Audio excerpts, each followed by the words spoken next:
Уставниот суд на дневен ред ја враќа аболицијата од Ѓорѓе Иванов. Повторно, по речиси една година, се актуализира спорниот член 11а. Ке се одлучува дали тогашниот председател Иванов имал основ да ја повлече дадената аболиција за 56 лица. Седницата на која ќе се дискутира за аболицијата е закажана за петок. Тајмингот на одлучување во Уставен се поклопува со судските постапки кои поранешните функционери обвинети од СЈО ги водат во Страсбур и ја тужат државата со барање аболицијата да биде прифатена.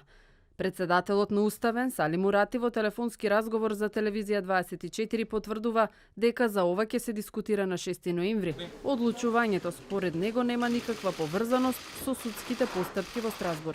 Уставниот суд имаше поведено постапка и по истекувањето на мандатот на колегата Владимир Стојановски, предметот го работеше друг судија. Ова е предлог за одлучување и по одморите го ставивме на дневен ред. Не може да се поврзе со одлучувањето во Страсбур. Уставниот суд тековно ги води предметите и одлучува самостојно.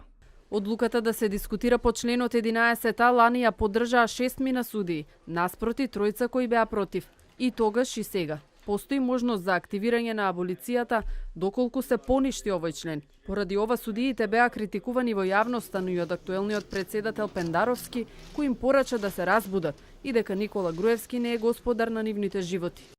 Во меѓувреме се сменија неколку околности. Собранието одлучи да не носи одлука за автентично толкување со образложение дека не може да толкува норма која не постои. Ова е нов аргумент, но е клучен и е во рацете на новиот уставен судија известител Дарко Костадиновски. Членот 11а беше наменски изгласан во 2016 за да може Иванов во рок од 1 месец да ја повлече аболицијата. Додека 8 мина уставни судии се токмат да стават крај на прашањето со аболицијата која тресе правдата во Македонија, Министерството за правда пишува одговори на тужбите поднесени во Страсбур. Министерот Бојан Маричич исклучи можност државата да се спогодува со поранешните функционери, бидејќи спогодување со еден обвинет ке значи прифаќање на аболицијата од 2016 година.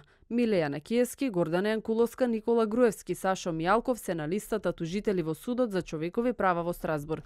Уставниот суд сега има на располагање 3 можности: да го поништи спорниот 11а со што автоматски би се активирала аболицијата, да го укине, но и да донесе одлука за запирање на постапката.